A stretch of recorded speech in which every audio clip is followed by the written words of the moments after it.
We are live. What is up, everybody? Back with the UFC Fight Night breakdown. Aaron the Dog here with Lou Betya and just my 2 cents, the panel for the UFC Apex Fight Night card, headlined by the moved around Mackenzie Dern, Angela Hill fight to 5 rounds. I think both fighters will be perfectly fine with that, so I don't think that will be a problem there. But them headlining is another story, but it is what it is. We've got competitive fights, I think, to talk about. So, really interested to hear what Lou and just my 2 cents have to think about these fights. But before we get into it, Lou, how you doing on this fine Wednesday? It is Preakness weekend. We get a break after this week, which is nice. And yeah, man, let's get it, man. Yep. And 2 cents, how you doing? I'm doing wonderfully. I hope y'all are keeping the same. Shout out to y'all in the chat. Looking forward to breaking down probably the worst card of the year. And this I picked this avatar. Thought it was fitting. That's what this card is to me. It's a fucking dumpster fire, and that's what my picks have been lately. So it's just kind of all encompassing. But I am very happy to be here. Thank you for having me. Let's fucking get it. Yeah, no, I mean we're just gonna be going through a little period here. I mean, I came to the realization and we'll get into the fights very quickly. Don't worry, you don't have to hear me bitching about the UFC's lack of quality or watered down quality. It is what it is. But when they announced like the next 8 main events, I was like, that would be a decent card if that was all together. And then I'm like, wow, those are the main events for the next couple months. So, just finding the value through this card, I think, is, what we try to do every week. This is a lower profile week. So maybe you're able to spot some things other people aren't. Last week, Matt Brown KO obviously worked out. Just my 2 cents was just mentioning that. That was like one of the dogs. And I feel like that was kind of obvious that he shouldn't have been at least the amount of the dog he should have. I thought it should have been a pick 'em against another very old, questionable guy in Court McGee. So obviously in hindsight, everybody can say that now. But I think this card has like 2 or 3 spots like that. It feels like to me. So I'll be Didn't interested. we all say that? We all said that last week too with the Brown thing. Like, yeah, exactly. We were all everybody assumed that like Court McGee was going to grapple, and if he didn't, why is Matt Brown 2-1 dog? So like you, and then there's a bunch of yeah, exactly. I don't want to act like I'm the only one who came up with that either. No, I was the sucker that parlayed Court. Like that parlay had already busted, but yeah, it would, if it had survived, it would have got busted. It's right. Okay. We all know that Gabe Green was part of that as well. So rip. The worst game plan of the year. But yeah, I just think there's some interesting spots. So it's a lower profile card. We have an LFA this week headlined by Jacoby Jones. So it's rough for your boy, but we still love the sport and we're gonna break it down. I'm excited to hear what these guys have to say. So thanks to everybody in the chat who's joining us. Gonna start at 170. This fight it seems predictable to some, I guess, because Takashi Sato appears to be bad at that thing I like to pick a lot of my fighters based on, which is overall MMA. Anytime it hits the mat, either he stays there or gets submitted, especially as of late.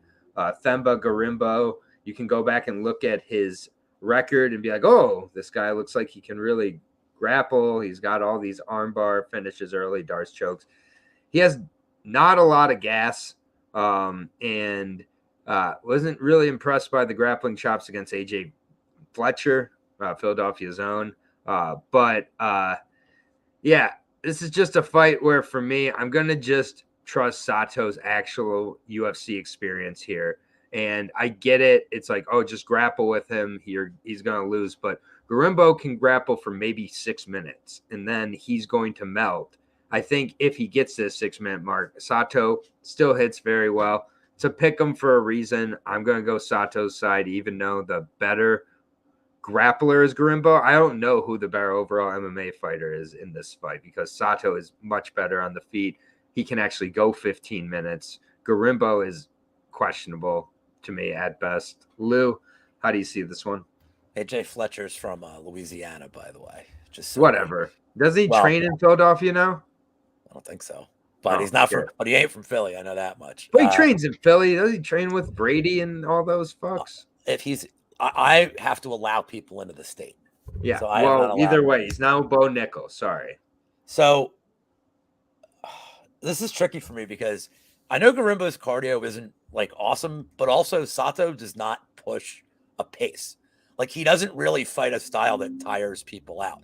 He doesn't do a lot of body shots either. Like he's headhunting a lot of the time. If Garimbo can just get him down and not expend a lot of energy, I feel like he should win. So I'm going to pick Garimbo, but here's a prop that I think is interesting. And man, they're boning us with these prop numbers lately. It's unbelievable. I know people are on this Garimbo sub, but Sato round 3 KO at 10-1 is kind of interesting because if it gets to the third round and Garimbo is just out of gas, he's probably up 2-0 at that point too, and Sato may need a finish to beat him. So I think the round 3 KO is kind of interesting. I don't love 10-1 on it. Like I thought we could have gotten a lot better than that, but it's kind of an interesting way to play this one from a prop perspective. But I do think Garimbo can win the first 2 rounds and then maybe hold on. But I'm just not that impressed with Sato.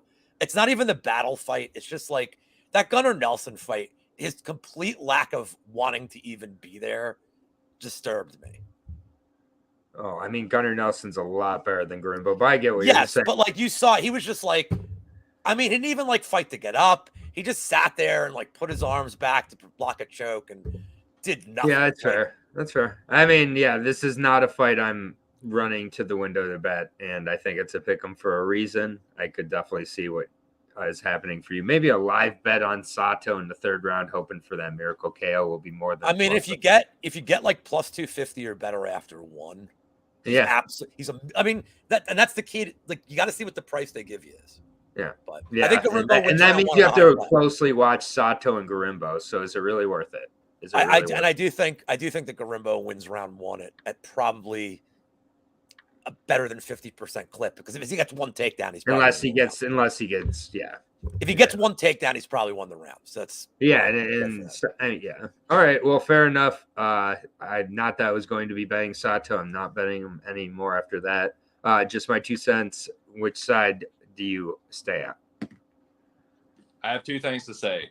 1, pass like a motherfucker, not touching it. I understand why it's a pick 'em. I understand why people are down on Sato. Number 2, Sato by knockout. I think Garimbo is a fucking jobber. He got knocked out by Gina Mazzani's fucking jobber-ass brother. I don't think that, like, Thimba by sub is crazy. I think that's his most likely path to victory. I get that, but, like, his striking fucking sucks. Like, he is terrible on the feet. Sato is actually pretty sharp. I think he's going to one-punch him early. I don't think it's going to get to the third. I think Thimba is trash. If he subs Sato, that's cool with me because I'm not fucking touching it. But, like, yeah, I got Sato by knockout here. Yeah, minus 110 both sides. Both guys 32 years old. Yeah, it's congratulations if you got your side you're very on here. We're split here. I hope it's Sato by KO as well, just because it gets over quicker, not because it pays more. I'm not betting it. Speaking of not betting, I'm not betting this fight, no matter how much they try to tempt me with the price on Victoria Leonardo. Here's the thing, Natalia Silva, she's very, very good. She has that. You remember the Mandy Bohm fight from this past weekend with Ying Jong Kim? Yes, I vaguely recall that shit. Yeah, you remember that banger? So Kim got fired this past Monday after winning a fight because she lost the fight because of what? IQ. Natalia Silva has questionable IQ, man. Very questionable IQ, I think, in a lot of her fights. When she starts to look good, aka when her opponent, Belezda or whatever her name was, completely fell off of a gas tank. Like her gas tank completely fell off the truck. She was just rolling down the hill at momentum at that point. Then she started to be able to kind of dance around, throw the strikes that she could. But she kept grappling with Belezda, just like Kim kept grappling last week with Mandy Bohm before she got her points taken away. So it's like Natalia Silva should win this fight. But at the same point, Leonardo did not look bad in her last fight at all. And she's been in there with decent levels of competition. Even the Gato fight kind of got stopped on some questionable shit. And the thing with Silva is like she kind of showed that Kim gene where she does things you're just not supposed to do even after you're clear of them. I mean, Beleza threw like 8 strikes in that entire fight. And so she was just a walking striking bag, yet she still got into the grappling. Leonardo's very experienced. I get the shot on Leonardo, and Beleza almost choked out Silva literally if she would have known what she was doing in that triangle. So it's just, I see way too many red flags to ever trust this. Obviously, I understand anybody taking a shot on Leonardo. Silva should go out there and KO her, but I don't have faith in that at all. So it's dog or pass completely. I'll do Silva by decision, but I mean, I really understand the Leonardo shot. I don't understand this line. 2 cents. Absolutely dog or pass. I've sworn off betting WMMA like 4 fucking times now. But dude, I saw that line. I saw plus 520 on Victoria. It was just like an involuntary muscle movement. I was just like, I got $2. I got to bet that. $2 out because I think she's gonna get chin checked. I think Silva will I think she'll probably knock her out early because Victoria, she literally lurches forward like a fucking Frankenstein. Like she looks kind of crazy on the feet. And Natalia is pretty sharp, but it's dog or pass. Like minus 900 on Natalia Silva. I don't fucking think so, man. It's dog or pass, but I'm with you, dude. I don't hate anyone taking a shot on Victoria. I haven't decided whether I'm going to cash that out or not, but I don't know, man. I don't know if I want to get in front of that and deal with any more embarrassment. So we'll see. All right. What do you think, Lou Betya? How are you approaching this one? I'm not betting this, and I don't bet favorites. I don't bet favorites like this, men or women. I do see people parlaying Natalia Silva, and it's like I almost want to block them because the money line. Yeah, Jesus Christ. And I don't know why where you're getting value. So I'm not going to mention names. It's not one of the usual suspects, is all I'll say. But I saw somebody that has 2 parlays that involve Silva. One's with Buckley, and one is with Nascimento. So here's my question. Why not just parlay Nascimento and Buckley? And get plus money. Like I'm saying is if you like those two sides. Right. Yeah, if you like those 2 sides, I guess. Just parlay those 2. Sure. And because you're really getting 12 cents of value to parlayer. That's just a general betting philosophy. I don't care if you told me she's going to win and that the ref is her boyfriend. I don't care how rigged even you could tell me it is. Right. You just don't get any value in as I don't think highly of Leonardo, but fought the better competition. Her skill set's her fight IQ is terrible. Her skill set's not completely unsalvageable. She presses against the cage plenty, and with a fighter like Silva who kind of lets her opponents do that at times. Look, Teresa Blade is terrible. Very awful. Very bad. She's not a very good fighter, and she had no striking. Jasuda Vicious is better than Blade, I'll say, but is also incredibly one-dimensional. At least Leonardo can grapple, can throw enough strikes to get in. I'm not betting it, but Natalia Silva's not Bo Nickel. This isn't fucking. She sure is not. Dude, Carl Williams, who barely won last week, was minus 400, and everybody was parlaying him. Learn your lesson, man. You just don't know. And last thing I'll say about this. I know Silva's looked good in her last 2 performances. I don't know if we were doing this show before the Jasuda Vicious fight, but remember that she had taken 3 years off and her tape looked like shit. And now all of a sudden, 2 fights in the UFC, she's Blanchfield. What's going on, man? I don't know. Jasmine Jiu-Jitsu is good, but I think Victoria is a better wrestler. I think she has better takedowns. So I don't think that's a crazy. Yeah, and she has a better tapology pick, which, as you know, is a big part of capping. Very big part of it. We've spent enough time on the minus 900 Natalia Silva plus 575 now on Victoria Leonardo. I don't understand it, but I might take a stab at that. I'm not gonna lie. I've wasted money on worse. Speaking of not necessarily worse, this is sadly one of the more intriguing fights on the card. It's a lightweight return for Chase Hooper. We've been waiting for it a long time. At least I believe it is. Maybe it's his debut at lightweight. Either way, has not been lightweight in the UFC. Nick Fiore took on Rabinski, whatever. Let me get the name up here so I can butcher it really quick. Rubeski. But here's the thing with the New England Cartel, Nick Fiore. He trains with a very good guys. Trains with Rob Font. Trains with Calvin Cater. All of the above. He does have a knockout on his resume for everybody wondering. But I mean, mostly he is gonna not.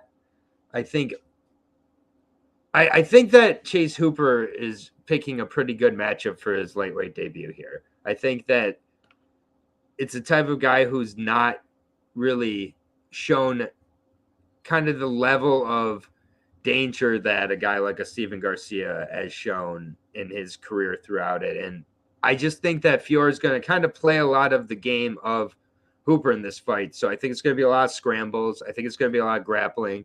I could definitely see Fiore still being on top. But I also could see Chase Hooper easily being on top for a good amount of this fight. I could see him submitting him. I just think overall this is another fight that's very, very close. It should be a pick 'em. I'll take the plus money shot at Hooper. And I just think that he can be awkward enough on the feet to where he's not just repeatedly taking shots, getting knocked down, getting up again, getting knocked down, turning red, and then going out. If that happens again here, it's over. Like, I will never again pick Chase Hooper. I have learned, but like, I really do think Nick Fiore is going to kind of show a low level of IQ, willing to grapple with him. And even on the feet, like, I just haven't seen that super threatening aspect of Nick Fiore's striking that's going to, and I get it, you don't have to have super, but again, Steven Garcia, a very dangerous, like, violent guy. Like, Nick Fiore, I get it, he came on short notice and he did survive through 3 rounds against whatever the favorite was there. But yeah, I'm just going to take a shot on Chase Hooper here. But honestly, if Chase Hooper loses this, then I'll never pick him again, especially if he loses the same way he always loses. So, yeah, I will take Chase Hooper plus 110 to Lou Betya. I mean, Steve Garcia is fucking awesome. So like, there's that. So there's two like schools of thought that I've seen in Twitter this week on this fight. One is Fiore is really tough because he survived against Rubeski. Okay, that's great. The other is well, Fiore is like the jiu-jitsu coach at the Boston Cartel, so he's going to have good grappling. But like, is he? Like, I don't know. That's what I'm saying. I don't know. I mean, we got another coach on this card too, like the striking coach. We got Slavaclaus coming up. We'll talk about him. But being a good coach doesn't mean you can translate it perfectly in the cage. Now, like, Fiziev is also a striking coach. I think this fight's probably closest to the Hooper's fight against Kolarz, if you have to compare. Thank you. Any Yeah, fight. I agree. And he crushed him. He dominated him. He got him down. I don't think Fiore's got any striking that's impressive to me. I mean, like, I know Hooper's chin is whatever, but Garcia hits like a motherfucker, dude. Yeah.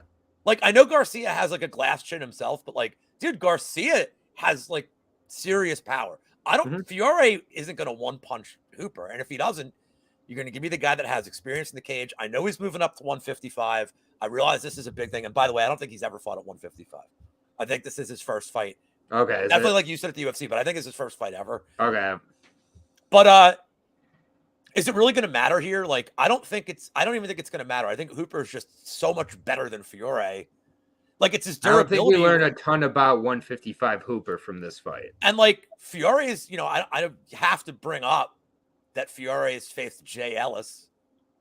And like, so his level of competition sucks, man. Like, this is definitely the best guy Fiore's faced by a wide margin. Rebecki's kind of limited. He's got 5 minutes of gas and he just throws punches. He doesn't really have a grappling threat. So, I mean, Hooper's better than Rubeski. He just doesn't have that one big weapon like Rubeski does. But give me Hooper here all day. Yeah. I'm not going to I don't like a prop here. Like, I'm not going to take a finish side. I think Fiore could probably survive a decision here. But I like Hooper here, and I like him a lot, and I'm going to feel really silly in 2 weeks when we come back and I'll be like, fucking Chase Hooper fucked me again. I mean, we were both on it, and this is when I was talking about underdogs who, like, I was expecting to be at pick'em or favorites. When I saw he was the amount of a dog, I was surprised. So this is the first dog. I'll just mention him as we go, just because if it's helpful or not for people. But yeah, Chase Hooper, I'm also on that side. 2 cents. Are you joining us on the Hooper train? Or are you with the cartel?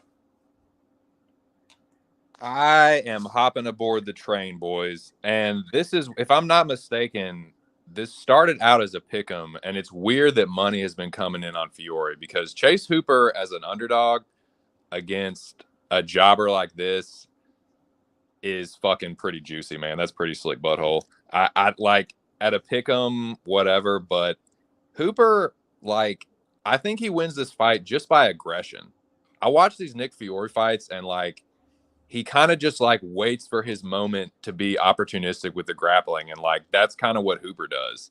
But Hooper's more aggressive about it. Like, he'll actually charge forward, spam 1-2s. Like y'all said, like Fiore, the return fire, I don't think it's going to be enough to really like hurt Hooper like Garcia did. I mean, Garcia, yeah, like he got one punch by Mahashate because he was like crazily like swinging and not like being defensively responsible. But like, Hooper's going to do that against him, and he's probably going to have some success. And like, if Hooper does see an opportunity to get the grappling going, I'll think he's a good scrambler.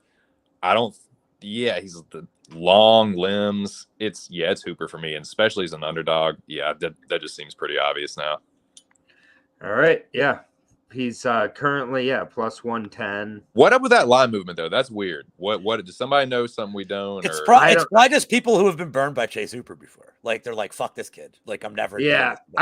I'm done looking into line movement unless it's extremely. He's 23. Like, I just think that people were like, went to Fiore's Tapology and they were like, does he have a KO? Yup. Okay. He's got jiu-jitsu and he has KO'd somebody before. So I guess I'm going to put him against. Dude, another thing. Technically, not counting the Contender Series fight, since Chase Hooper started in the UFC, he's win one, lose one, win one, and he's due for a W. So just saying. That has never gone wrong. So there you go. I got underwear his age. What? I got underwear his age. Great. Excellent. All right. Charlie Kelly tattered, like, can't give you a wedgie because it tears in half kind of underwear. Nice. All right, we're all on Chase Hooper, so you can make fun of all of us in 2 weeks' time. Next fight, it's a heavyweight fight, all right. Ilir Latifi, probably his final fight. I don't know if he announces his retirement fight, but he's 40 now, so who knows? It's heavyweights. Taking on Rodrigo Nascimento. This fight is, tough for Rodrigo, being a Brazilian Jiu-Jitsu submission guy, because he loves to choke people, and Ilir doesn't have a neck. But I don't know. Rodrigo, he had obviously the very bad moment against Dawkins, where he like fell in slow motion multiple times in 45 seconds. It was jarring. Like, it was like he was going into a grappling match, and then all of a sudden he got struck. He was like, what's happening here? And that was hard to get past. He had that classic with Tanner Boser, now the former UFC fighter, where anytime I was on the feet, Boser did great, but Boser was like on his way down to 205 already, so he waited into the fight at like 220, and then like he couldn't stop takedowns from Nascimento, and then Nascimento took enough shots that he kind of got confident. Same with the Boudreaux fight. The Boudreaux fight was nearly put out by Alan Boudreaux multiple times, and then he kind of just survived the gas tank of Boudreaux and knocked him out, and that was no contest because of drugs. This fight... It was weed. Yeah. Like, what? Yeah. The weed... I think he's the final weed guy, So... Crazy.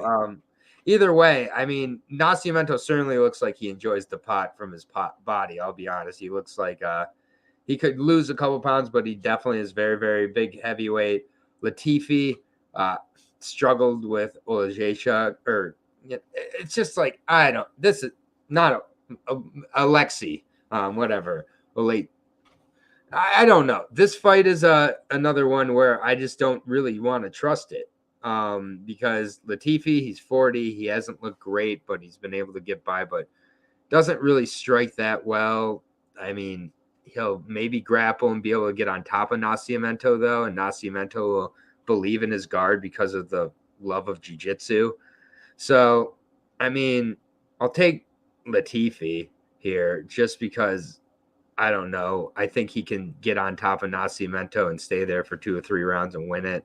On the feet, he has the more likely chance of ending the other guy, even though Nascimento's okay on the feet, but like he's not great, and his reaction to getting hit hard is horrible.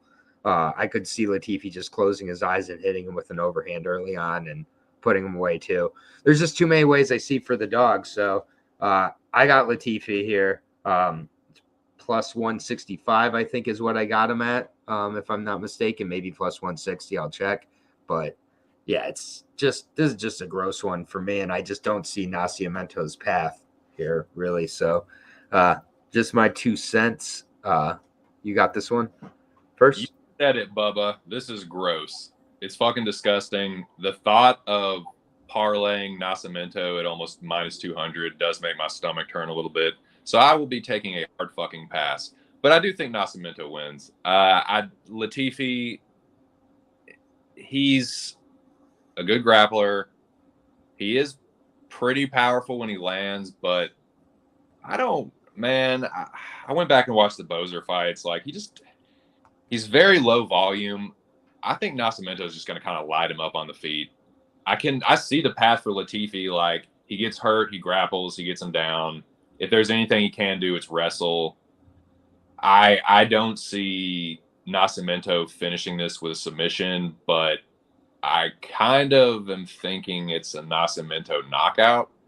But I do favor Rodrigo on the feet. I'm going to pick Rodrigo, but I wouldn't fucking touch this thing. It's really like Latifi is live for sure. I think it's dog or pass, and I'll be fucking passing. All right, Lou, are you joining me with your fellow brethren? No, I like Nascimento here. Everything you said is incredibly valid. But here's the thing I can't get past. 38 strikes against Oleinik, 10 against Bozer, 5 against Derek Lewis in a 15-minute fucking fight. 18 against Vulcan, he got knocked out. 33 against Corey Anderson before he had his like career resurgence or whatever. Like, the guy just 44 against Tyson Pedro, 9 against Bader. That was a pretty quick knockout. The guy just, even when he was younger, the guy doesn't do anything. He doesn't throw any punches. He wastes no energy. Like, and if he tries to lay on Nascimento here, I do think Nascimento will be able to at least like get it back to the feet or get. It's not like Latifi's threatening submissions either. Like, he's just laying on people. Mm-hmm. So like, I think, Nascimento, like, way younger.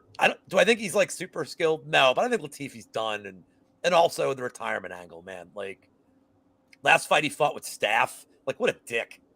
Like, I don't know, man. I think Nascimento pieced him up. He's what is he, minus 200 right now? Minus 195 now.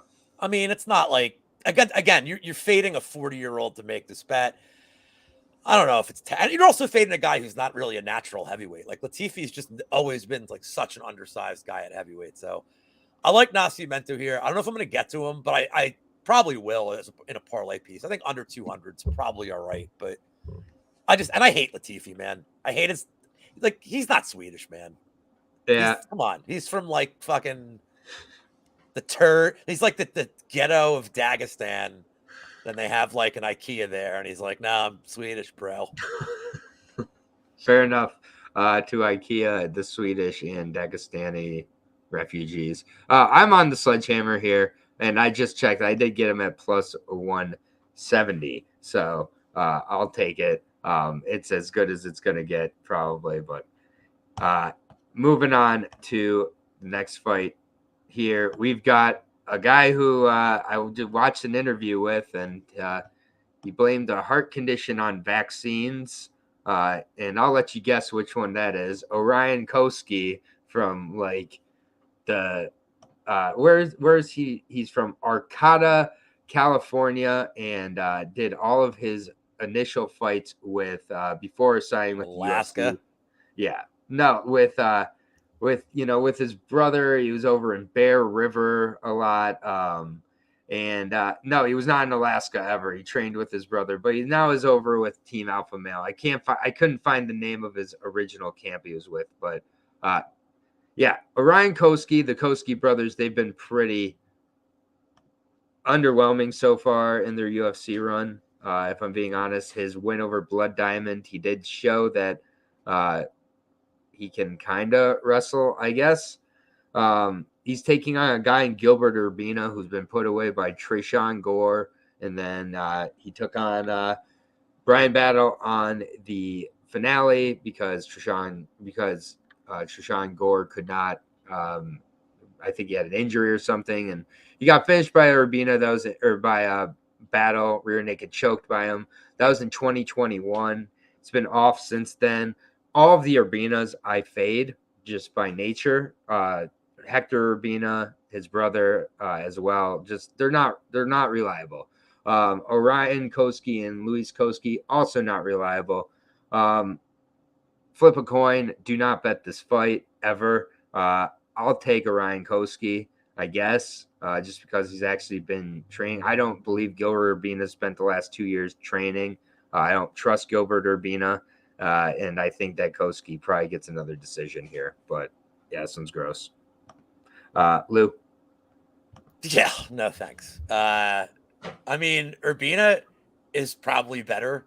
He's fought the better competition. I mean, he has, and is like, even though he's been inactive, like, look at the guys he's fought. Like, Battle at least has like some kind of skill set. Tresean Gore, scary power. Like, Gilmore stinks, but Gilmore is still probably better than anybody Kose's faced except for Phil Rowe. And then he faced Sean Brady. Like, Urbina's definitely fought better guys, but he's been inactive. I don't really know what the fuck he's been up to. Orion Kose going with decision with Blood fucking Diamond is such a. I'm pretty sure I had the under there. That was like open the card. I think that was like the first fight of the night. Yeah, it definitely wasn't open. And that's one of those fights where I'm like, yeah, I'm losing a lot of money tonight. Like, yep, this is gonna be one of them nights where I just fucking lose. And I mean, I don't fucking know what Orion Kose is good at. I can't even say he's good at grappling because it's Blood Diamond who can't grapple. Like, he's good for 5 minutes. I'd say if you have to bet this fight, I mean, you could live bet Urbina after one and just think that Kose is going to fade. But like, I'll pick Urbina just because. To answer Jack's question, it was Orion Koski who blamed the vaccines on his heart condition, and he said that multiple doctors told him that a lot of athletes are dealing with this. So this fucking guy, Gilbert Urbina is plus money still. So if you want to go that angle, you got that. Just my 2 cents. How's the vaccine treating your heart? Horribly. I blame everything on the vaccines. That's why you sound like you blame everything on the vaccines. Oh, dude, I blame everything on it. Like, it was so I could have a built-in excuse. If anything goes wrong, it's just the vaccines, and I can just have that crutch to just for all your picks lately, it's the vaccines. Up on fog. Who you got in this elite matchup here, which I forgot to write down the timestamp for. I'll be honest, I'm probably not going to put timestamps for this breakdown. Yeah, so I don't fucking know, man. I'm picking Kosi just because I think it's going to be a boring wrestling type decision. Like, I think that's what he's better at. Urbina got taken down one time by Battle and got fucking choked. So like, I don't think, like, dude, the Tresean Gore, I don't know how you guys rate Tresean Gore, but that's a pretty fucking loss to me. That is a bad look. So I'm not rushing to bet Gilbert Urbina, who fucking money has been pouring in on him. I don't know what up with that. I have no idea, but I'm staying the fuck away from it. Picking Kosi, hoping this fight just gets. I mean, I hope someone gets finished and it's over with as quick as possible. But this will be the fucking smoke break, whatever, take a piss. But yeah, none of us bet it. We can move on. Urbina, the money just keeps coming in. Koski might be a underdog by fight night. -120 now, even money on Gilbert Urbina, America's sweetheart this week. America's other sweetheart this week is apparently from Greece. She's apparently an ugly stripper who writes a shitty book called The Stripper Bible. I've seen everybody on Vanessa Demopoulos this week, and like I get it, Karolina Kowalkiewicz or Karolina K, the Polish princess herself. She hasn't been being the greatest of competition of late, or even looking that great against it. Silvana Juarez did rock her several times, but she survived it and she made it through it. I just think she has the better footwork, the better striking, better overall MMA game plan. I think that Vanessa has to catch her to win it, which Vanessa has caught fighters before in fights she was losing, like the Sam Hughes fight that was in round 4.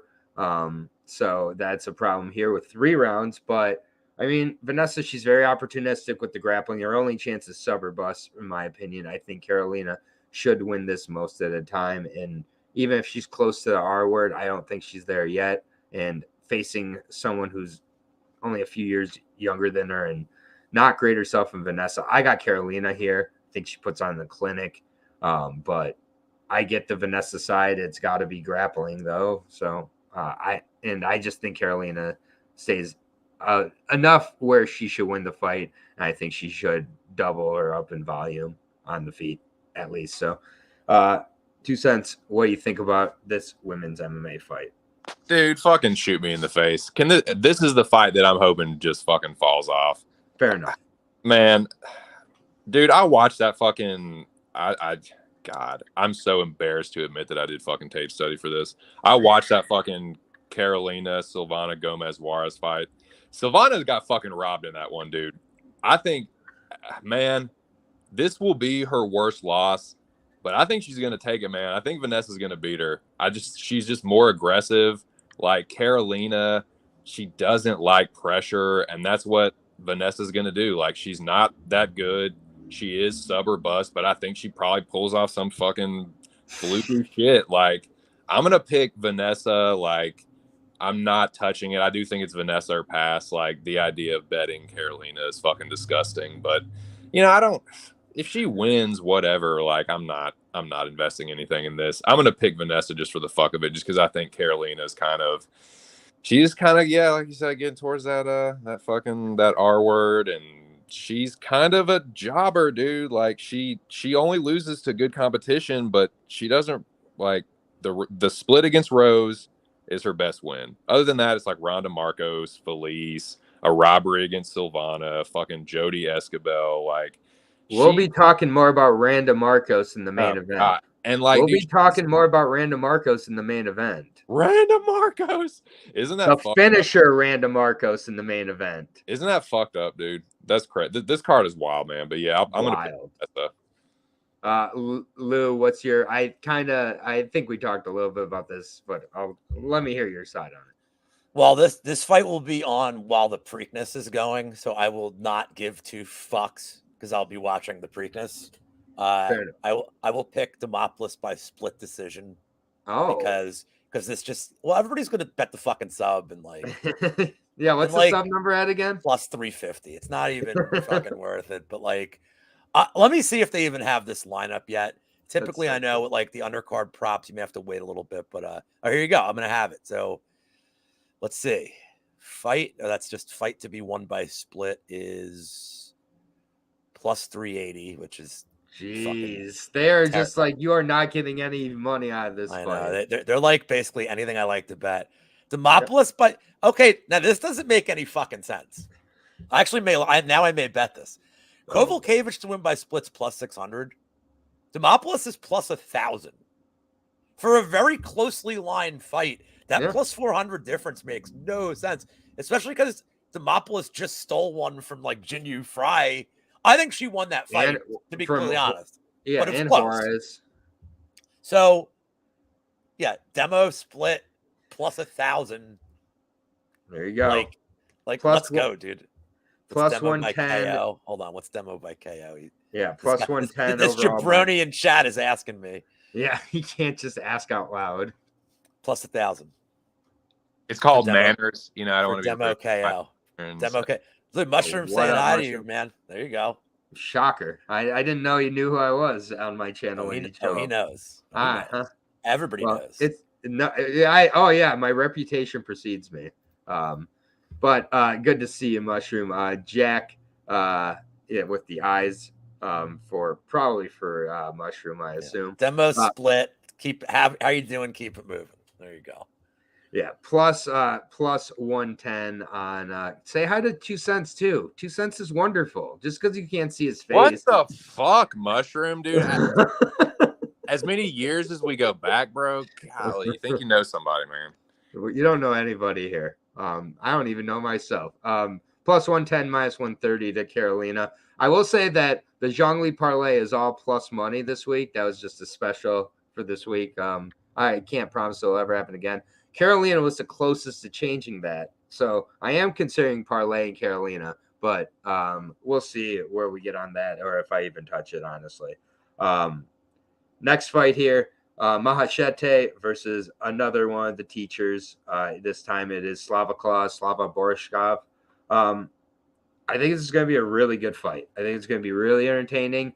I don't think that either guy is going to have to worry about the grappling here. I really don't. I've heard some people be like, oh, Mahashete should grapple Slava. It's his weakness. But, like, Mahashete is a really long, lengthy, like, on his toes striker, always throwing, like, flying knees and that straight right, which for some reason melted Steve Garcia in a very strange, dare I say it, fakish looking way in Singapore. I'm just saying, like Steve Garcia's eyes were still wide open, but his arms were like flailed out like Superman, and he like fell like Scott Hall after getting a boot from Kevin Nash.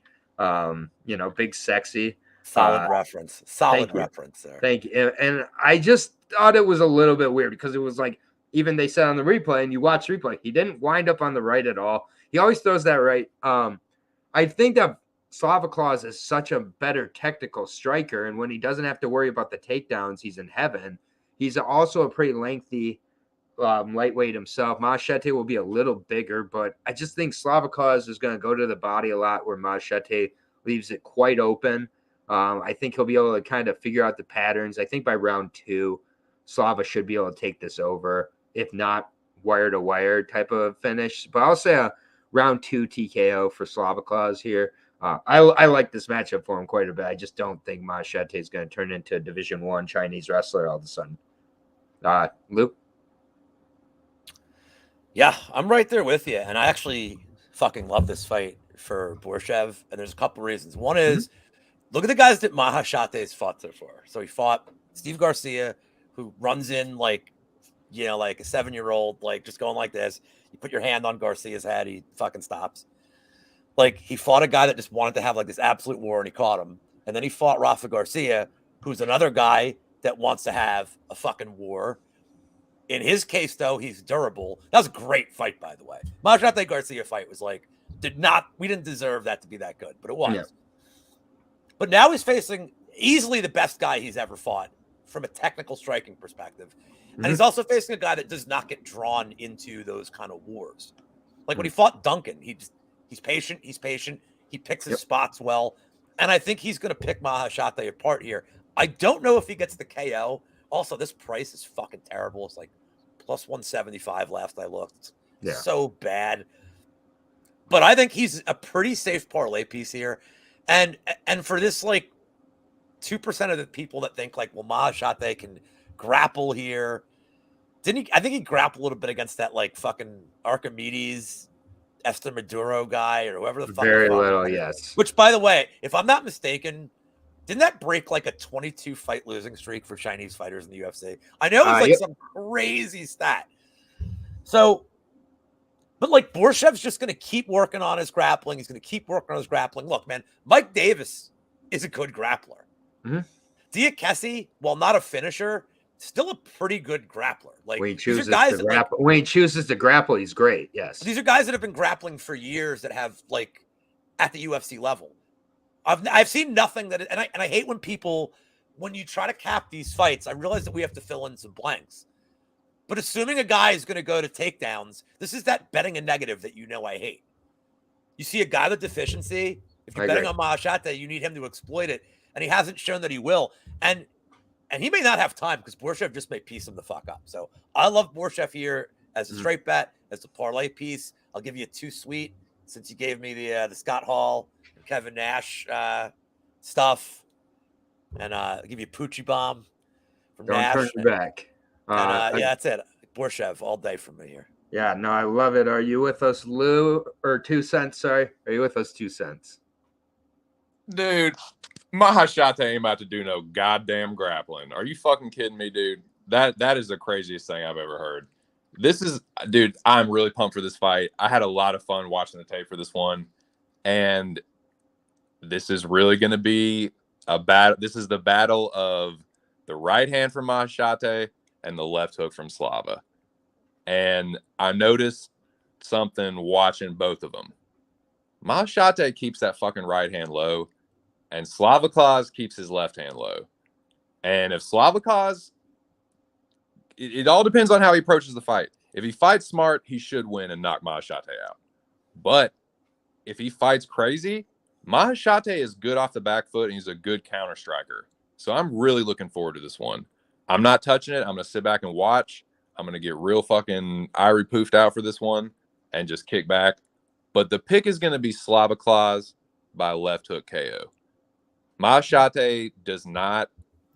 He'll just eat punches. I watched the fight. I watched that fight with Estremadura more than once, and Sorry, man. Yeah, I know. Sorry for my loss, but dude, he just eats the left hook, man. He has that right hand low. Slavakaz is gonna clip him. No look left hook KO, probably second round. You know what we get, by the way, if this happens. We got that dance. We get the Slavakaz dance. That's what I'm here for, man. Yeah. No, I love it, and I do think there's a certain like type of guy who beats Slava, and he does not happen to be Mahashate here. Minus 165, plus 135 on Mr. Mahashate, or plus 137 for some reason on Mahashate right now. Dude, you're gonna get to see the Slava dance. You're gonna see fucking Faber smiling like a Cheshire cat from ear to ear, dude. Just happier than a pig and shit. It'll be fun when he wins. Yeah, it's gonna be great. That is the featured prelim, which honestly, a lot of times I'm like, why is that the featured prelim? That's a good featured prelim. Good job. So on a card that's not great, they did a good job on the featured prelim.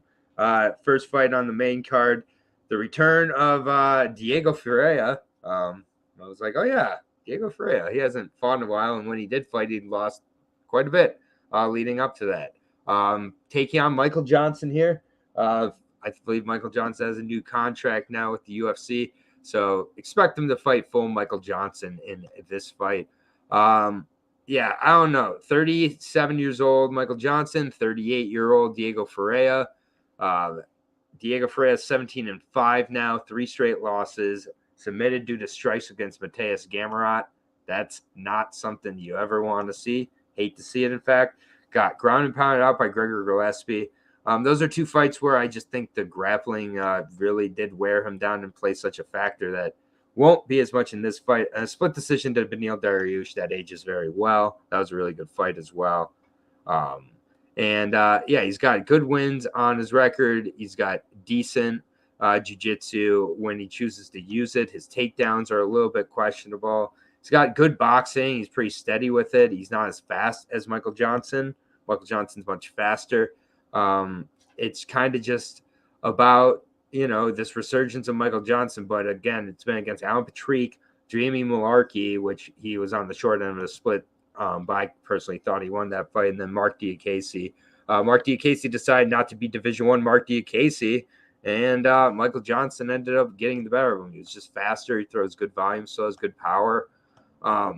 If Diego can't get this to the ground, it's going to be a long, long night for Diego Ferreira.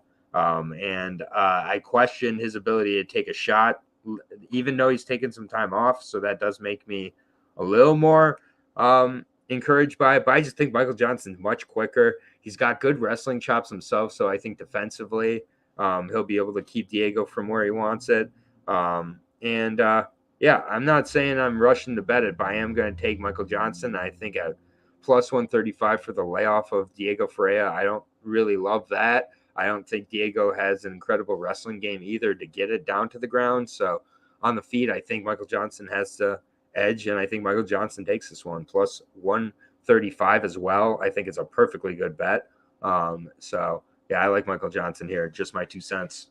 Are you with me? I am with. I'm going to echo that sentiment.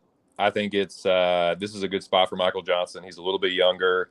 He's definitely better on the feet. He's fast. He's still like, they say the speed and the reflexes are the first thing to go when you get older, but he's still pretty quick and has good timing on his counter punches.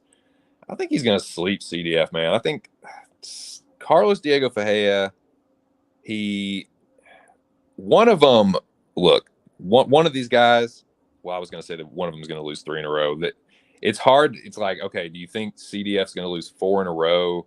It's like you wouldn't think that, but I don't know, man. Unless he gets it to the ground, Johnson's going to fucking light him up on the feet. I think it's more likely that like Johnson gets a finish than him, but if he gets him down and he gets on top of him, Johnson's going to be in trouble. So I don't know, man. I wanted to bet Johnson. I think it's a good bet. I still might, but right now I'm passing, but it's dog or pass for sure. I've never really thought highly of CDF. I think he went on a pretty good win streak that's like not aging terribly. I mean, it's okay. Like OAM is probably like the best win on it. Pettis has been tarnishing his record, honestly. And Kyle Nelson's always been a jobber. Gordon's a jobber. So I don't know, man. Like I've never been high on CDF. Give me Johnson, but I have nothing on it right now. All right, fair enough. Lou. It's funny that Mushroom's saying that in chat because as I'm hearing you speak, all I can hear is the Iron Sheik being like, worse than the Michael Johnson. That's all I can hear in my head is like, he is the worst. Yeah, like, so I like Johnson here until he does something stupid in the 3rd round and loses because that's what fucking Michael Johnson does. So the bad news is I've only picked him correctly to win once. The good news, it was his last fight. So I'm on a 1-fight winning streak with Michael Johnson. You're hot. I don't like the layoff as much as I understand why you like the layoff in terms of the KO, but I don't like the layoff in terms of like he's not really going to improve at this point. Like I don't think either guy like he's 37. He shouldn't be taking that 2 years. Like these off. are finished. These are finished products. Like we know what we're getting at this point. I mean, you brought up the most important thing though. Johnson's takedown defense is really fucking good and it's really underrated. And if this is a 15-minute boxing match, I think Johnson pieces him up. The only thing I worry about, like I said, is Johnson's fight IQ is so fucking terrible that, like, he's going to do something. He's going to get taken down. He's going to get submitted in, like, 5 seconds if he does. So, if you look at the props, the Johnson KOs plus 330. I don't hate that. And then the Fiera submissions plus 250. You could play both ends of it and get plus money for your bet. And I think that's maybe the way to tackle this one. Like, I do think Johnson's going to get a KO if it's on the feet for more than 5 minutes. And I think Fiera's going to get a submission if it's on the ground for 4 seconds. Like, because as soon as he gets to the ground, he taps. Yeah, I agree. Like, and he can get standing choked. I mean, like, would it shock you if he's like got Ferreira against the cage in the 3rd round and then he just gets like one arm choked with the, like, yeah, it wouldn't surprise me. So I think that's an interesting way you could approach this fight, but I'm going to side with Johnson. And I hate that I said that sentence. Yeah. We are all aboard the Johnson train. Plus 135. That's another dog we're all on here today. Also, by the way, I think these odds are weird. Like, I think it should be a pick 'em. Like, I don't think Ferreira. This is another one. This was with the Chase Hooper one, which right away I didn't understand. The odds haven't moved. It has stayed because I've been looking at the Johnson line. I'm going to bet it. I'm going to bet it, and it's just been plus 122 on Square Duel for the last few days. So I don't know if it's 140 on DK. I got plus 135 right now. Right on. So yeah, it's a scary train to be on, but yeah, chugga choo choo on the newly contracted Michael Johnson. Speaking of scary, we got Andre Fiallo taking on Joaquin Buckley. Yeah, this fight is another one for Joaquin where we should know how it goes. Andre Fiallo refuses to move his head. Like, he just refuses. Like, he's like, whatever you're going to throw down the center line, if my head's there, or if you're throwing it, my head will be there. Like, it is very reliable. And I can't really get past what Andre Fiallo made Jake Matthews look like. I can't ever get past that, actually. We will never see Jake Matthews look that murderous again.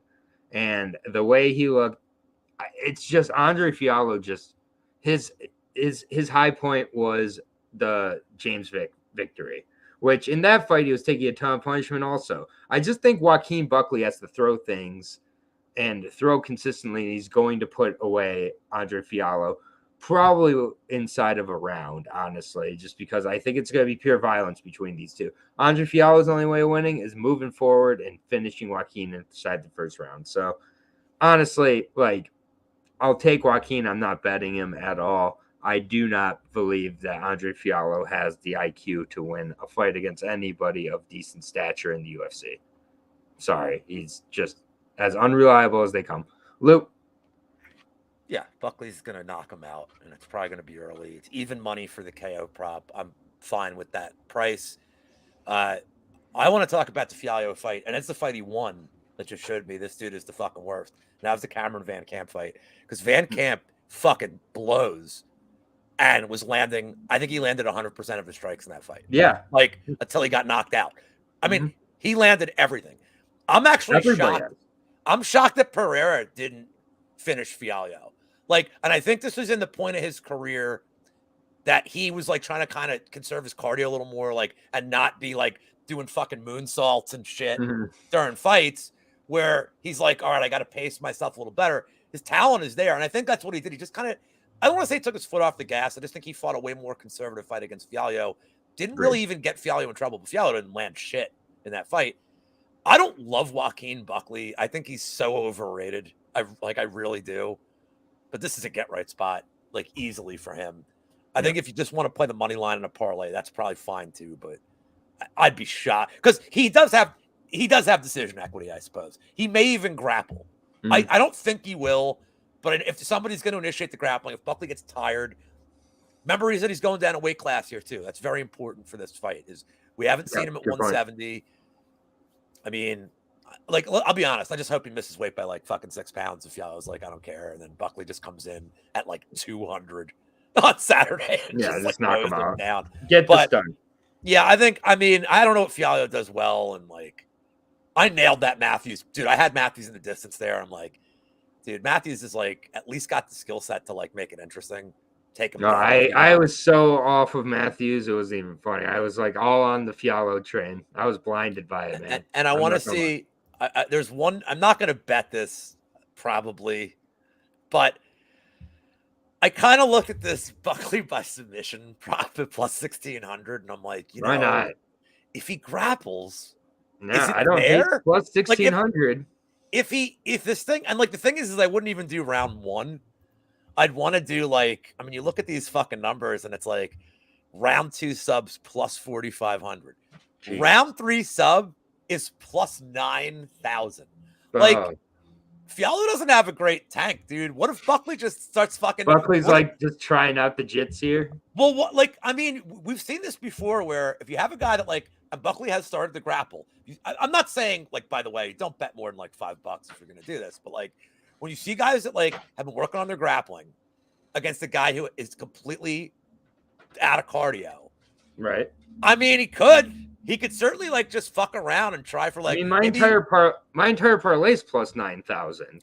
Flying toe hold by Buckley, like, yeah, I don't hate it at all. I'm just saying, like, it's ridiculous. It's as ridiculous as it sounds. Like, fucking, you just don't know, man. Fiallo puts himself in bad spots. Yeah, and if Buckley's just tired of beating on his ass and he just has like a rear naked choke just given to him, kind of Kennedy and Njoku style. I'd be curious when the same game parlays come out, what it's going to look like for Buckley to get at least one takedown, and then do the submission. Like, but add the submission to the one. Like, like a lot of times it's a correlated bet, so they probably won't give you much, but you still may get a little bit of extra, juice there, and maybe you can get this thing up to plus 10,000. Who fucking knows, man? Most takedowns, like all that shit. Yep, just give it yeah. I mean, Joaquin is the better MMA fighter in this spot, which is how bad Andre Fiallo is. 2 cents. What's your thoughts? Number 1, pass with a capital PASS. Not touching it. This is another one, dude, where I'm kind of getting like Slava Machate vibes, where like, yes, Buckley should win this, but I'm not fucking betting Joaquin Buckley at over -200. The dude has been knocked out just as many times as Fialho. He is just as chinny. Boys, this is the battle of glass cannons here. Both of these dudes hit really fucking hard, and neither one of them can take a goddamn punch. And if Joaquin Buckley is boxing, Fialho is the better boxer. Joaquin is probably the better striker overall because I think he has better kicks at long distance. If they're just like boxing and like moving in and out of boxing range and like into kicking range, I think Buckley is probably going to knock him out. But if Buckley just tries to stand there and does what he did against Kevin Holland, Fialho's just going to stand in the pocket and fucking probably knock him out with a left hook. So I'm not touching this. I'm going to kick back and watch everyone cry when Buckley busts their parlays. I'm not saying I'm fucking getting in front of Andre Fialho money because he is that chinny, but like, I'm going to pick Buckley. But dude, there is no way I would bet that motherfucker at what? It's like -225. -225 plus 185 on Andre Fialho. Thank you. That is just pass or pass. I'm taking the pass. No thanks. Beautiful. Well said. We will move on to, I believe it's the co-main event, or third from the top. Sorry, I forgot we have to talk about Lupita Godinez versus Emily Ducote. Okay. I like Lupita Godinez in this fight. I cannot trust Emily Ducote to start throwing strikes in a consistent fashion under the lights. Honestly, I've been not impressed in her first few fights. I get it. She got past Penne. Lupi lost to Penne. Lupi beat Penne. Go back and watch that fight. Lupi won the fight. And if Lupi chooses to fight like in that fight, which I feel like was one of her best game plans in the UFC, it's when she used her wrestling. And she used it consistently and didn't just stick to the boxing. I think boxing-wise, she'll out-volume Emily Ducote or at least keep it close enough, but she's got to wrestle here. So I'll take Lupita Godinez. No, I'm not betting this. Emily Ducote is absolutely unreliable. She lost her professional debut to Emily Whitmire. I mean, it's just like there are red flags galore with both these fighters with regards to reliability. We're probably going to get a mirror match for a lot of it. This is a beautiful split candidate as well because Emily might be the one actually trying to strike while Lupi just has position. It's Lupi for me here, but not putting $1 on it. 2 cents. Yeah, I'm of much the same mind. The pick will be Lupi Godinez. If she grapples here, I think she's going to fucking smoke Ducote. I don't know. I understand the fate on Lupi. I understand she got way overhyped. She is a little bit of a hype job for sure. Maybe a lot of bit of a hype job, but Ducote is a motherfucking jobber. And if Lupi is 50, 60% of what her potential is, she should ragdoll this bitch. I got Lupi all day. I'm not going to bet it because it's women's MMA. Every Lupi breakdown's the same. If she wrestles, she should. If she does, like if she fucking goes, she wrestles every other fight, just like Michael Johnson or whoever wins every other fight. Lupi wrestles every other fight, and then every other fight she's like doesn't remember. Dude, and then when she does, she gets like fucking 5, 6, sometimes 8 takedowns. Like, yeah, she throws around. She's great. Yeah, I really think if these two fight the way they're supposed to, Lupi beats Emily pretty consistently. Lou, what do you think? She is worse than the Michael Johnson. Sorry. What, non-wrestling Lupi? I'm going the other side. I'm taking Ducote. And cool. I'm not betting it, but I want to tell you why I'm taking it. This fight came together like 2 weeks ago. Godinez was on vacation. That's why they're fighting at 120 for this. So she hasn't been training. And so that doesn't bode well. And I really didn't like her against Calvillo, man. Calvillo, I thought, won that fight. If anything, like, it should not have been that close against somebody who's talking about retiring. And Calvillo, like, put it on her. I think Ducote is the better striker. And I can't trust Lupi. Let's put it this way. If Lupi wrestles, Ducote may be able to at least get out of trouble. If she doesn't wrestle, Ducote is going to kick her ass. Like, if it's a 15-minute boxing match, Ducote is going to win. So I'm picking her. I'm not betting it. And let's move on. Fair enough. -155, +130 there. Third from the top. What the fuck? Co-main event time. Really, actually excited about this one. Edmund Shabazian taking on Anthony Fluffy Hernandez, Mr. Unstoppable now. Anthony Hernandez, like the turnaround on Anthony Hernandez from 3 fights against. Let me just go through the 3 fights. It was after first round, Rodolfo Rivera, before he corrected any sort of his cardio. And this is before he got folded in 40 seconds by Kevin Holland, by the way. You had him beat Josh Fremd by decision, which, with all the respect to my SD Dumas, like Josh Fremd isn't that great. And he took it on like 4 days notice. Exactly. It was very short notice and went to a decision and really didn't show me too much. And then Marc-Andre Barrios, who is another guy who, like, every once in a while just looks terrible, had a pretty terrible performance there. The wrestling looked really good for Hernandez, but I don't think he is this unstoppable prospect that he's being touted as here, which ironically Edmund Shabazian at one point was touted as before he kind of went on his losing streak, because fighters discovered, oh, if you take him down, he's dead. Derek Brunson just destroyed him. I was all over Derek Brunson, by the way, in that spot. Edmund made that rebound against Dalcha. He looked really, really good in that spot. I get it, it's Dalcha, but Edmund also now managed by Ali, took off a full year kind of to recover from those beat downs against Imavov and Brunson, and still only 25 years old, training with much better guys at this point.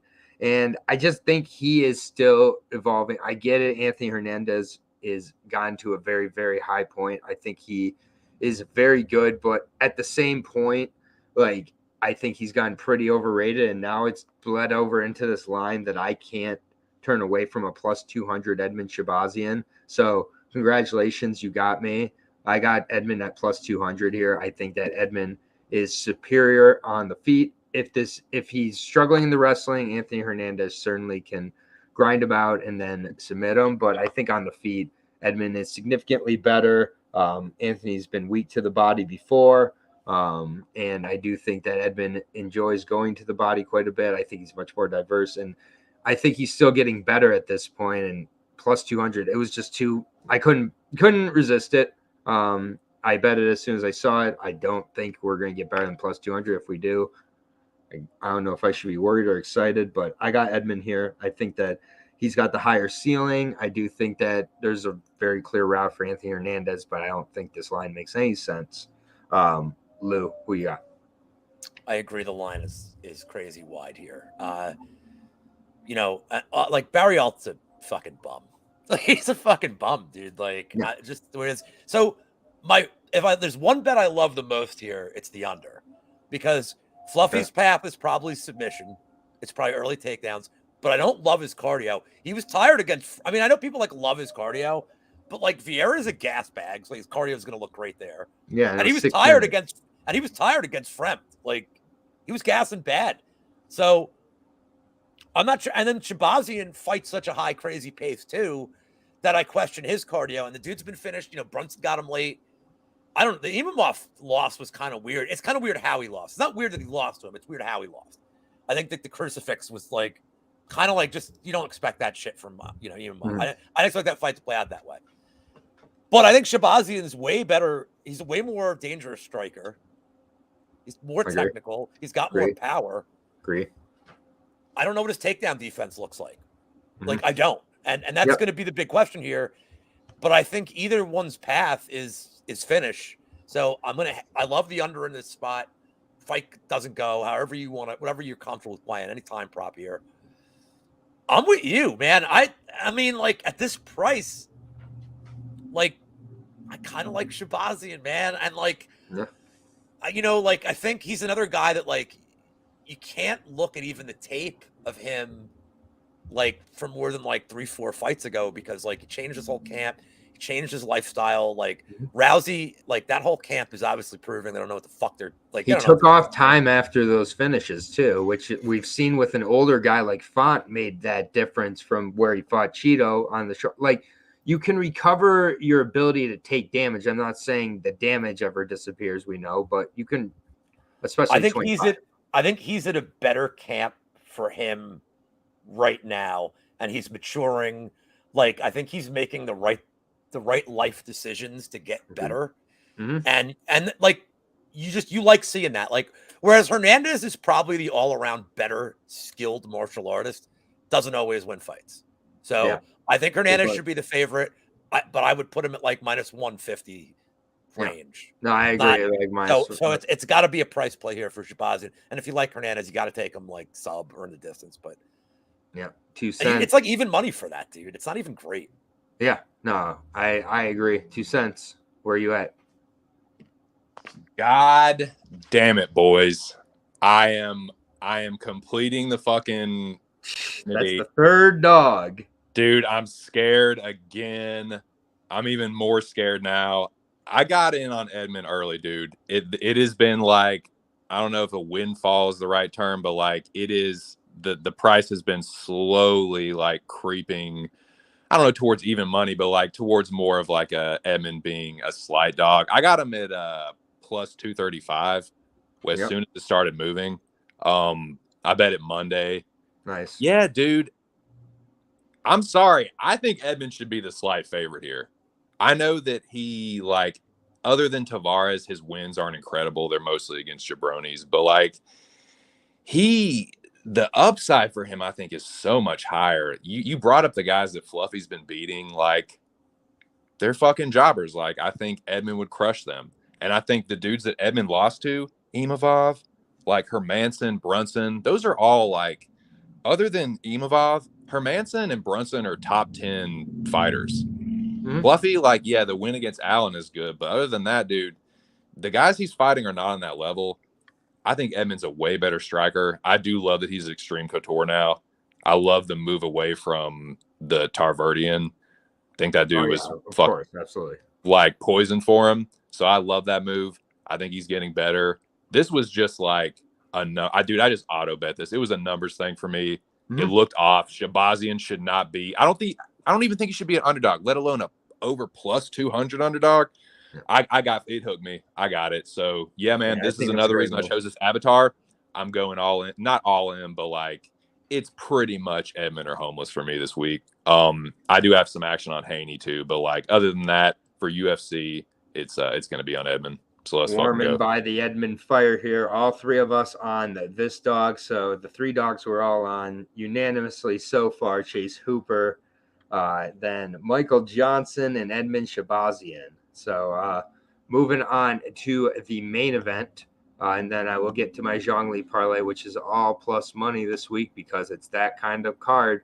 Mackenzie Dern taking on Angela Hill, which Angela Hill is looking absolutely yoked coming into this week. And really, if you go back and look at her last few fights, it's not really a new thing. She's been really getting much more jacked as she's getting into her late 30s here. And however she's doing it, that's great. I think this fight is going to be super, super close.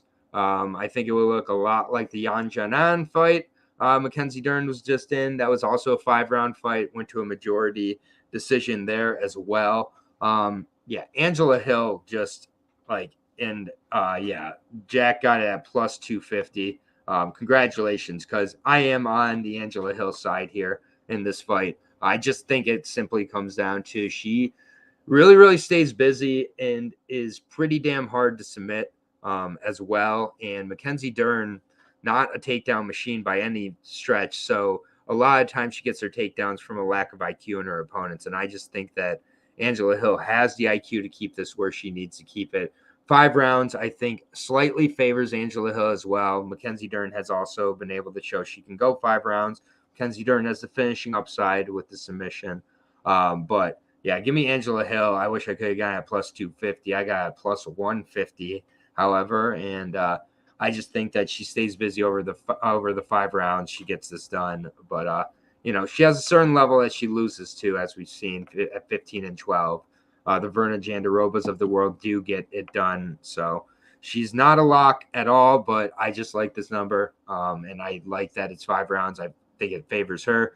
keeps it on the feet. And I keep the Brazilian hate going, Justin. It's been profitable lately. So what can I say? Angela Hill, USA, USA. Just my 2 cents. Are you with me or are you against me?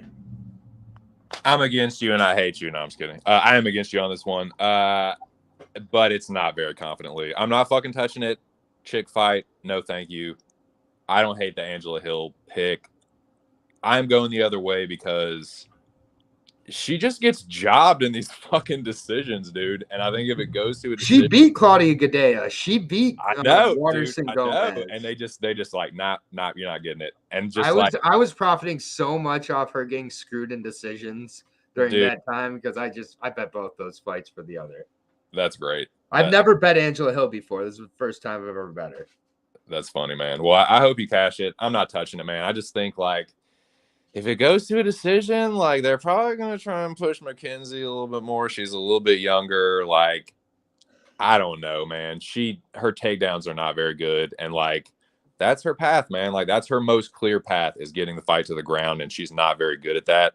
So yeah, just by that alone, and the fact that Angela's better. She landed 1% of her takedowns against Yan Jianin. I think she's got her takedown accuracy is like 11% or something. So it's bad. I'm gonna pick Mackenzie just because the UFC is pushing her a little bit more. If it goes to a decision, I like the robbery angle. Because I think she hits a little bit harder than Angela. I don't think that's a crazy hot take. But I don't know about that. It's close. Dude, show me the hardest strike by Mackenzie Dern. Does Hill really hit that hard though? But she hits harder than Mackenzie Dern. Maybe. I don't know about that. I feel like if Mackenzie Dern spun like 3 times before a spinning back fist, it still wouldn't be harder than like a jab. She's definitely the better striker. I don't think there's any debate there. She throws more. So yeah, I don't hate the Angela Hill side at all. I'm gonna pick Mackenzie, but I got nothing on it. I hope your bet cashes though, because I'm not really too fond of either one of these fighters, to be honest with you. Like, this is this fight has been pushed around so many times, and for this to like be the one that anchors the card and quote unquote saves it, like Jesus Christ, this is terrible. But yeah, give me Dern. Yeah, I mean, this is I'm glad that this one's not a unanimous dog pick, but Lou, I hope you're joining me. I am. Yeah. I like the Angie Hill side here, but I also hate Mackenzie Dern. I hate like the fake accent, like everything about her, like I don't like. Fair. And like I understand the path for her is like sub, but she's not good at takedowns. Hill's takedown defense is pretty underrated here. Mm-hmm. She's going to have a tremendous striking advantage, and Hill doesn't slow down. Like her output in third rounds of fights is great. I know this is a 5-round fight, but Hill never looks tired. So I think Hill could keep it up for 25 minutes. And I don't know that I love Dern's cardio. Like, to be completely honest, like she knows she can't stand here the whole time. She's going to have to proactively grapple. And I think Hill can stuff enough to tire her out. And I think a Hill KO is not out of the question, to be completely honest. Like, especially after these pictures that are surfacing this week. You're giving her 25 minutes in a fight where I think she has an absolutely clear edge, and like, I don't know that I just don't think that Dern's that good. I agree with 2 cents that they want her to be the face. I get it. But I just don't think her skill set's there. She's good at submissions, and she's really not good at anything else. You know who else is good at submissions and nothing else? Kron Gracie. Well, I mean, that's what right, where did he say? Essentially, he didn't know he could strike. Jordan. Yeah. So this is another one where I saw the line and I didn't understand why this wasn't a pick 'em. In 5 rounds, and I get it, 15 inch, but like she's plus 150. I got her at plus 145 still right now. I like Angela Hill here. And Dern will be a popular parlay pieces. Smaller cage favors Dern in terms of close decision, but I don't know. Hill is a company woman, right? Yeah, we'll see. But yeah, real quick, I'm going to do the Zhongli parlay. It's plus 9,365 this week. It's all dogs here. So all dogs go to heaven in this parlay. Starting out with Chase Hooper. We've got Ilyar Latifi We've got Michael Johnson because we've got the unanimous with Edmund Shabazian as well, and then Angela Hill. So those 5 get you to plus 9,365 today, right now, as this is being recorded. Again, put $10 on that and $10 on the 3rd round submission, and just, call it a day. Like, again, you've spent more at McDonald's. So, Lou, what do you got coming up the rest of the week before we take off? Doing the prop show tomorrow with another Jewish man, Couch Warrior, and I will be doing the prop show. Mazel tov. Shalom. And then I'm doing the Friday show alone, and this may be the last happy hour on the channel. We're going to move it. Monk's schedule has changed, so I don't think Friday at 5:30 works there anymore, so we'll see. And finally, I will be breaking down the Preakness by popular demand because people have asked, but I will give you at least one hint. I'm picking First Mission to win the Preakness. First division to win the Preakness. First mission. I am a big horse guy. First mission. But in terms of how to bet it, tune in. Beautiful. Thank you, Lou. As always, we'll see you in a couple of weeks, in which we may make some changes on our schedule because some changes have come to my schedule, but I'll make those clear as they come up. 2 cents. What you got the rest of the week? Just one final thought on the main event. I'm surprised. I can't remember if either one of y'all mentioned this, but Randa Marcos might be a reason that Mackenzie Dern is the favorite. And I thought, Randa Marcos did submit Angela Hill. So that was the only thing I forgot to mention that during my breakdown. But man, thank you for having me. This is always a good time. Shout out to you and Lou in the chat. Best of luck to everyone. It is Edmund Shabazian or Homeless for me this week, and I also like Devin Haney. I'm going to do my weigh-in show on Friday, and I'll have my full slate together, but it's going to be heavy Devin Haney, and Shabazian as well. But man, thanks for having me again, and best of luck. Let's fucking go, Golden Boy. Absolutely. Shout out to Moyes. Shout out to Jack, Alex, Justin, Mushroom, very active in the chat today. Good to see you in there. Glenbot was there earlier. 2 Cents Guy, Lobby Square, whatever was in there. And he was being a good boy. Listened to the lashing that he got last week. So we'll see you guys. I'll probably be here actually tomorrow for the LFA breakdown. Jacoby Jones headlines it, so I will be here to break it down, possibly with Lucky Locks if I can get him on. Otherwise, I'll be here tomorrow, so check out that. I'll be dropping it around 2:00 tomorrow. But thanks everybody, and have a good week. Good luck with your bets, and I'll see you tomorrow for the LFA breakdown show.